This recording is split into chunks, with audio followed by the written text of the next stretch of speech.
নমস্কার, আমি মৌ। আজ আমি আপনাদের যে গল্পটি পাঠ করে শোনাব সেটি বুদ্ধদেব গুহর লেখা একটি খুব মজার গল্প, টেনাগড়ে টেনশন। আশা করি গল্পটি আপনাদের খুব ভালো লাগবে। আর যদি আমার গল্প পাঠ আপনাদের একটুও ভালো লেগে থাকে তাহলে অবশ্যই আমার গল্প পাঠের সঙ্গে থাকবেন। ধন্যবাদ। শুরু করছি আমার আজকের গল্প পাঠ, বুদ্ধদেব গুহর লেখা একটি খুব মজার গল্প, টেনাগড়ে টেনশন। খগা সরকার আর ভগা সরকারকে চিনত না এমন লোক টেনাগড়ে কেউ ছিল না। পাহাড় জঙ্গলে ঘেরা ছোট্ট শহর এই টেনাগড়। এখানে সকলেই সকলকে চেনে। খগাদার বয়স হয়েছে 60-60। শৌখিন লোক। যৌবনে বেহালা বাজাতেন, শিকার করতেন, ওকালতিও।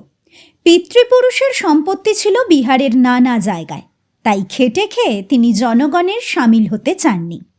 কিন্তু প্রয়োজন না থাকলেও খাটতে তিনি ভালোবাসতেন এবং পরিশ্রমে বিশ্বাস করতেন।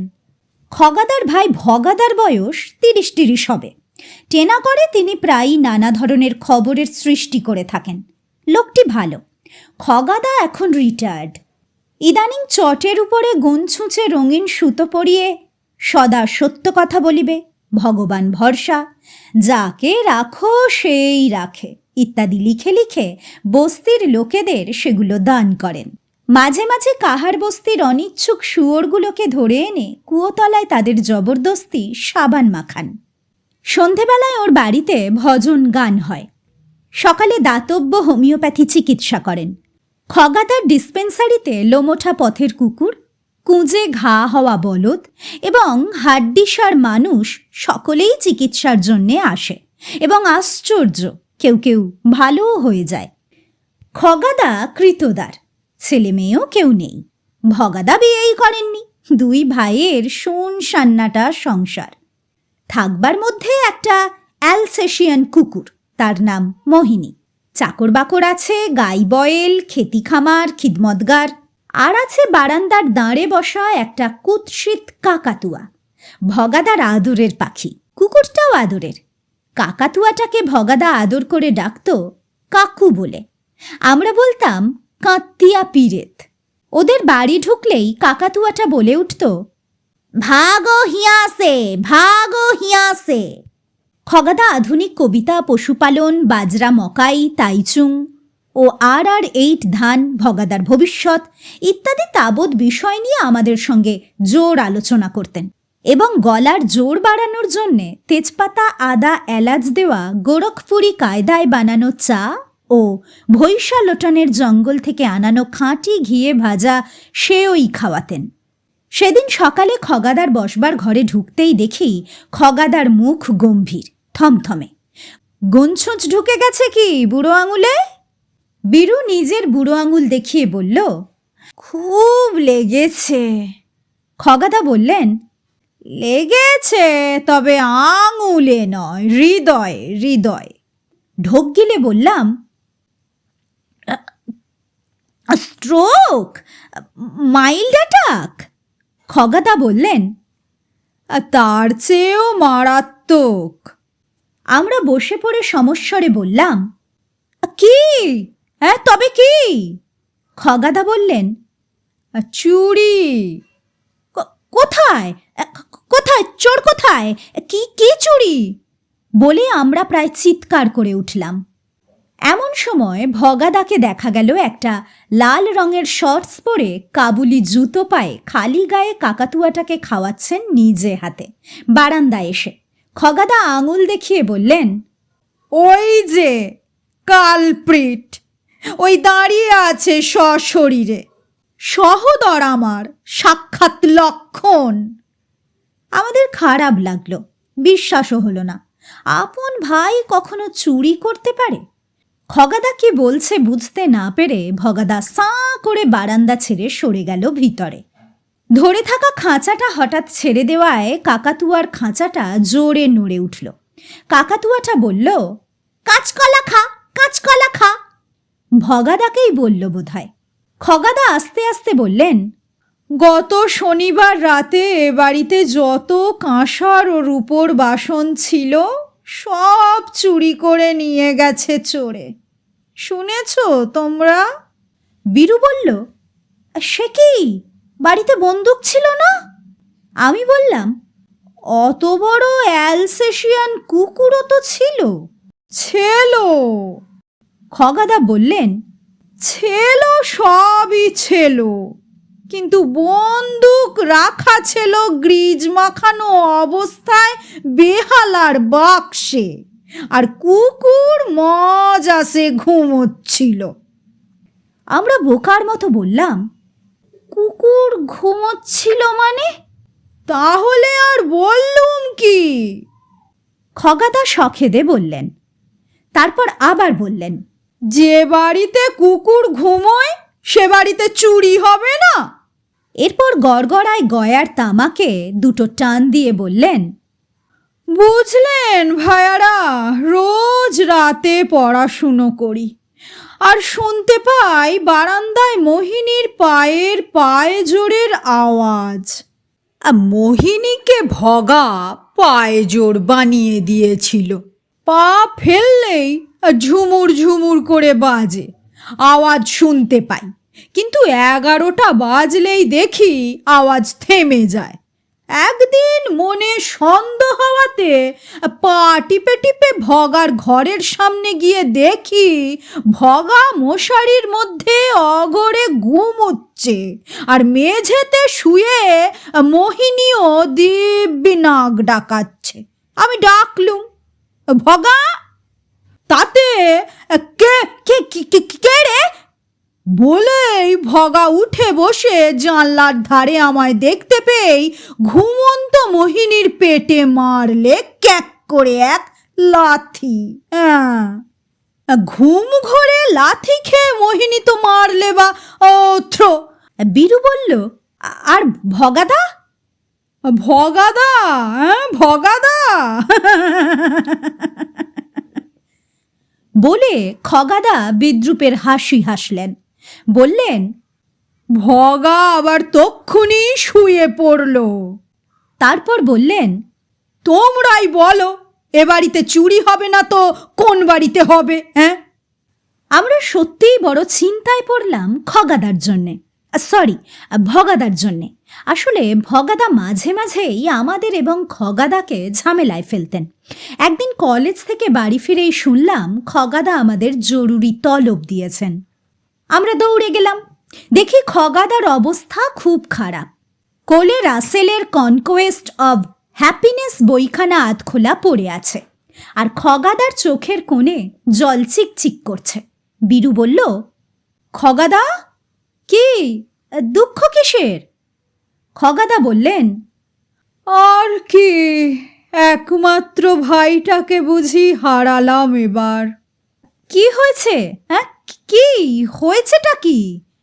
আমি উত্তেজিত হয়ে শুধলাম।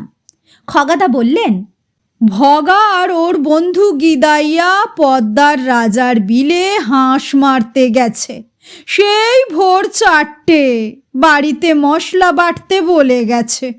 হাঁসের শিক কাবাব বানাবে বলে শিক ঘষা মাজা করে রাখতে বলেছে। টক দই, পেঁপে, গরম মশলা, ভাঙা পিরিচ সব কিছুর জোগাড় রেখে গেছে। আর দুপুর গড়িয়ে বিকেল হতে চলল, এখনো তাদের দেখা নেই। নির্ঘাত কোনো অঘটন ঘটেছে। আমার পায়ের গেঁটে বাতটা বেড়েছে কয়েকদিন হলো।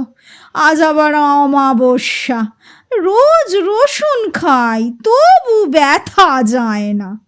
আমি তো চলচ্ছক্তি রহিত। তোমরা বাবা যাও একটু, আমার জিপ গাড়িটা নিয়ে যাও। ভগা গিদাইয়াকে নিয়ে মোটর সাইকেলে করে গেছে।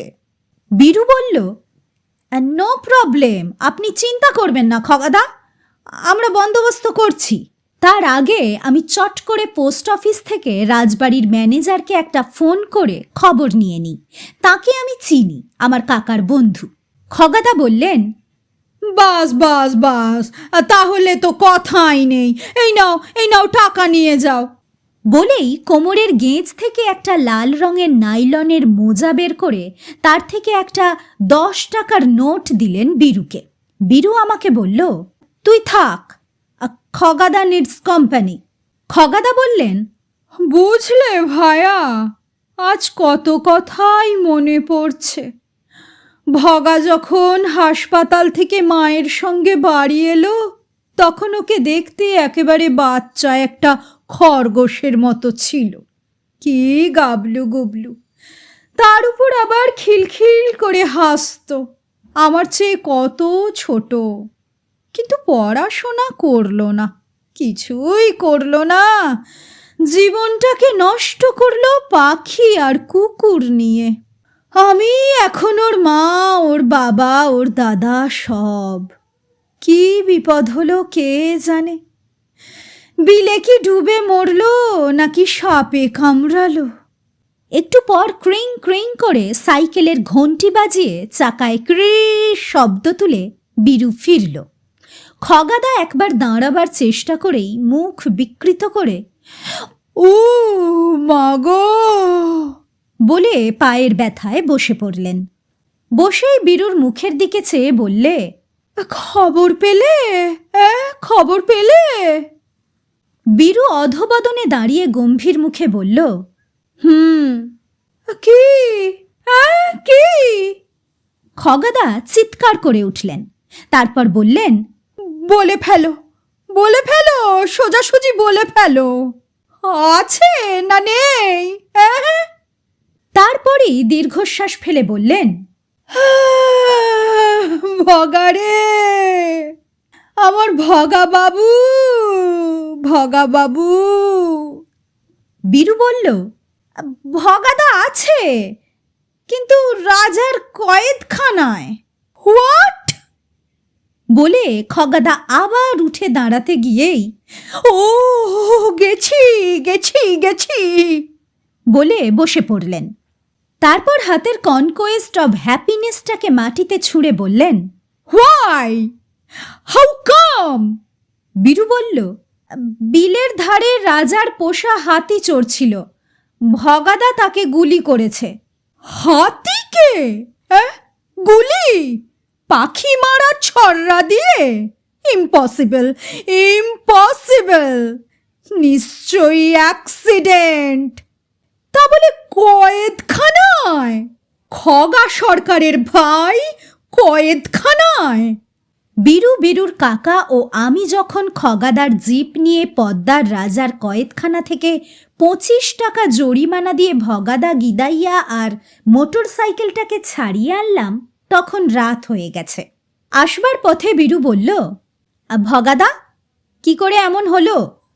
হাতি কি তোমাকে তেড়ে এসেছিল? ভগাদা বললেন, আরে না না, এই গিদাইয়া ইডিয়েটটার জন্যেই তো। গিদাইয়া মাথা ঘুরিয়ে টিকি নেড়ে মহা প্রতিবাদ জানালো। ভগাদা বললেন, বুঝলি বিলে, এক ঝাঁক পিনটেইল হাঁস ছিল। একটা পুটুস ঝোপের পাশে শুয়ে এইম করছিলাম। ভাবছিলাম লাইন পেলেই একেবারে গদাম করে ঝেড়ে দেব, গোটা কয়েক উল্টে যাবে। এমন সময় আমি বললাম, এমন সময় কি? ভগাদা বললেন, এমন সময় গিদাইয়া কানের কাছে ফিসফিস করে বলল, ভগা, ওয়াইল্ড এলিফ্যান্ট। তাকিয়ে দেখি আমাদের পাশেই একটা হাতি দাঁড়িয়ে ভোঁস ভোঁস করে সুর ঘুরিয়ে নিঃশ্বাস নিচ্ছে আর কান নাড়াচ্ছে। আমার মন বলল নিশ্চয় পোষা হাতি রাজার। কিন্তু গিদাইয়া বলল, এক একটা দাঁত 5,000 টাকা। অত 1000 টাকার কথা শুনেই আমার মাথা ঘুরে গেল। দিলাম দেগে 1 নম্বর ছড়রা। আমি রুদ্ধশ্বাসে শুধলাম, তারপরে কি হলো? তারপর আর কি, হাতি বলল পে, আর আমিও গিদাইয়াও একসঙ্গে ভ্যাঁ। বীরু অবাক হয়ে বলল, কেঁদে ফেললে? এ মা, এত বড় লোক হয়ে কেঁদে ফেললে? ভগাদা বললেন, বাবা, কান্না পেলেও না যদি কাঁদো, তবে সঙ্গে সঙ্গে ইস্কিমিয়া, মায়াকার্ডিয়াক অ্যাটাক, হার্ট এক্কেবারে কিমা। জানিস না তোরা কিচ্ছুই কিচ্ছুই জানিস না। বীরু বলল, তারপর?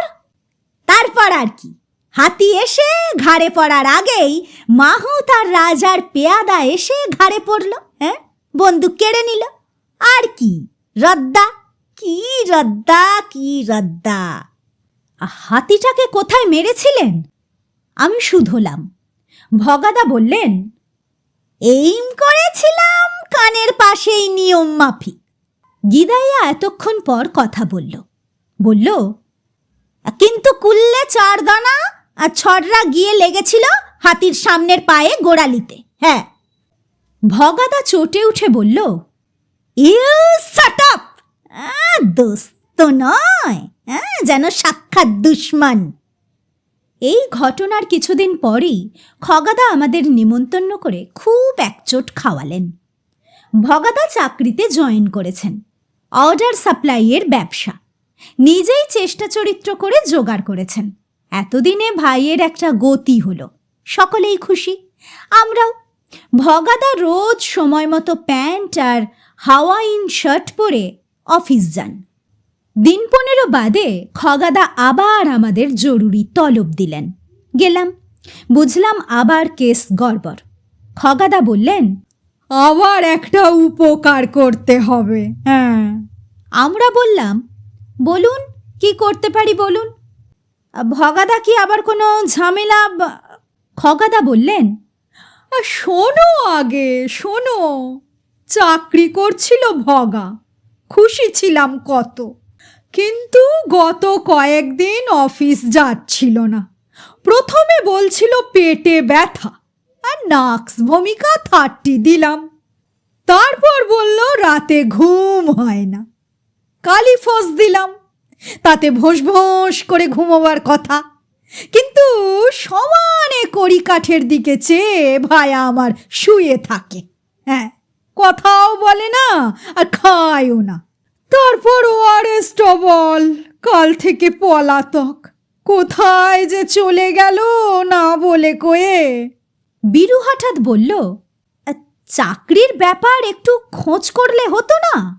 খগাদার চোখ উজ্জ্বল হয়ে উঠল, বললেন, ব্রিলিয়ান্ট ব্রিলিয়ান্ট, সাধে কি বলি, তোমাদের মতো ছেলে হয় না। হ্যাঁ। বীরু আমাকে বলল, চল এক্ষুনি ব্যাপারটা জেনে আসা যাক। খগাদার কাছ থেকে ঠিকানা নিয়ে বীরু বেরিয়ে পড়ল সাইকেলে আমাকে ডাবল ক্যারি করে।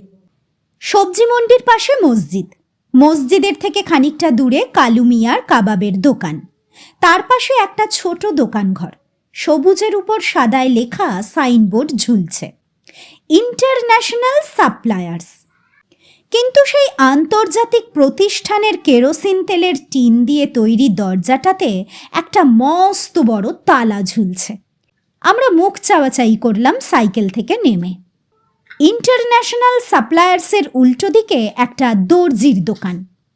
খয়েরি আর সাদা খোপ লুঙ্গি আর বেগনে কামিজ পরে মাথায় সাদা টুপি চড়ানো কালো চাপ দাড়িওয়ালা দর্জি আপন মনে ঝটপট করে পা মেশিনে রজাইয়ের ওয়ার সেলাই করে যাচ্ছিল। আমরা গিয়ে একটু কেশে দাঁড়ালাম। দর্জি মুখ তুলে নিকেলের ফ্রেমের চশমার কাঁচের ফাঁক দিয়ে চোখ নাচিয়ে বলল, ফরমাইয়ে। বীরু বলল, খাস কাম কুছ নেহি, এই যে উল্টো দিকের অফিসটা সেটা বন্ধ কেন, তালা ঝুলছে কেন? দর্জি বলল, দফতর বন্ধ হ্যায়, উঠ গয়া। উঠে গেছে মানে? আমরা শুধলাম। দর্জি বলল, জি হ্যাঁ। তারপর ডান হাতের 3খানা আঙুল বীরুর সামনে নেড়ে নেড়ে বলল, আপিস তো ছিল দুজনের, হেডবাবু গিরধারী পান্ডে আর অ্যাসিস্ট্যান্ট ভগা সরকার। সেদিন কি নিয়ে কথা কাটাকাটি হতে অ্যাসিস্ট্যান্ট গিয়ে হেডবাবুর মাথায় হঠাৎ কাঠের রুলার দিয়ে মারল এক বাড়ি, আর সাথে সাথে মাথা ফট। হেডবাবু হাসপাতালে আর অ্যাসিস্ট্যান্ট ফেরার। আপিসার চালাবে কে? একেবারেই বন্ধ। আমরা ফিরলাম। খগাদা উদ্গ্রীব হয়ে বসেছিলেন। বললেন, কি খবর হ্যাঁ? বীরু গম্ভীর মুখে বলল, আপিস উঠে গেছে, হেডবাবু হসপিটালে, অ্যাসিস্ট্যান্ট অ্যাবসকন্ডিং। খগাদা প্রচণ্ড উত্তেজিত হয়ে, মার্ডারার? হ্যাঁ, মার্ডারার? কোথায় গেলি? কোথায় গেলি? বলেই দৌড়ে বারান্দার দিকে গেলেন, যেন ভগাদা বারান্দাতেই বসে আছেন। খগাদা বারান্দাতে গিয়ে পৌঁছতেই ভগাদার ঠোঁট কাটা কাকাতুয়াটা খ্যানখ্যানে গলায় বলে উঠল, হাইপার টেনশন, হাইপার টেনশন।